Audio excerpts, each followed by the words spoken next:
Now we take a look at politics as the hope of an end to the protracted conflict ravaging the People's Democratic Party, PDP, has further dimmed as a section of the party is supporting former President Goodluck Jonathan to emerge the party's presidential candidate for the 2027 elections, while another group is rooting for former Anambra Governor Peter Obi to return to the party.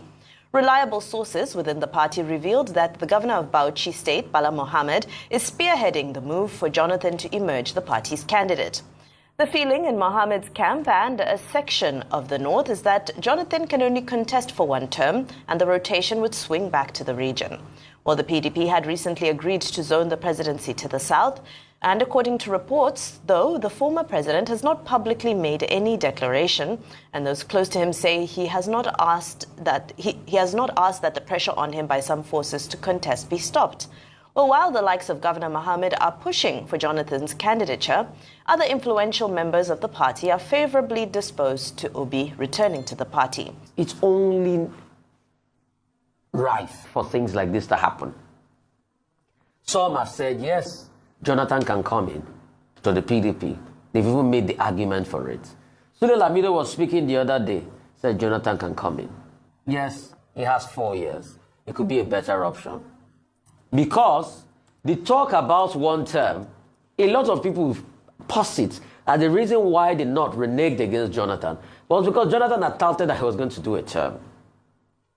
Because anyway, when you look at the argument back then, it was seen that it was the term of the North Jonathan used because Yar'Adua passed after he won the 2007 elections. And then he went ahead for a second term and things didn't pan out. It was a sentiment that was easy to be sold in the North, and with the fact that the coalesced forces with the APC in the South here, they got over the threshold, the 12 points, the 12 million vote plus over 3 million or thereabouts, and he got over 50 million votes. But now, a lot of people have said, oh, because Jonathan agreed, he didn't cause chaos, he called to congratulate Buhari, he's a good man, let us put him in the fray of things. Dear Mr. Jonathan, isn't it shocking that all of a sudden, people that said you were not good enough close to 10 years ago are saying you are the best thing now? Isn't it shocking that they want to turn you into a commodity for their own interests? And that's the shocking parameter a lot of people fail to realize. So all of a sudden, some people are pushing the kite that you are good enough. But when they needed the power off you, you are not good enough.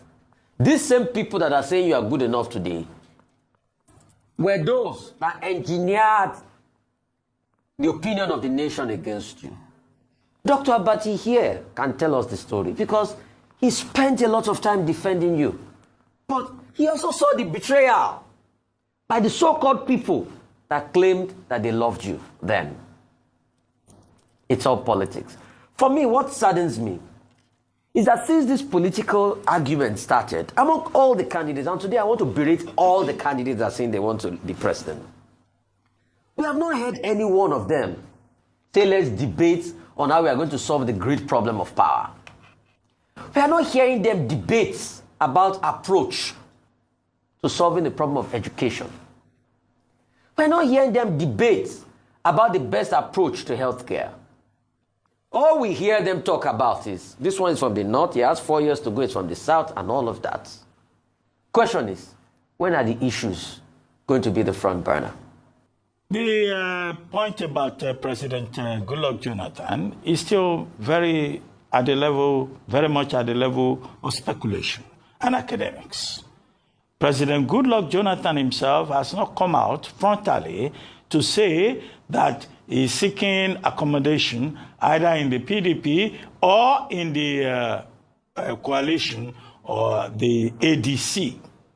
Now, we will need clarity on that because he himself must come out publicly to say this is where I stand. However, as a former president, like all existing living former presidents of Nigeria, it is natural that you'll be interested in the process.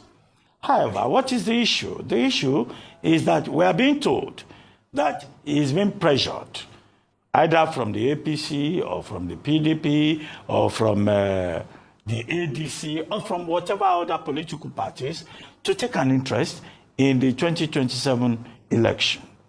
Now, until we hear from him, I assume that everything else is speculative and academic. Having been involved in the political development of Nigeria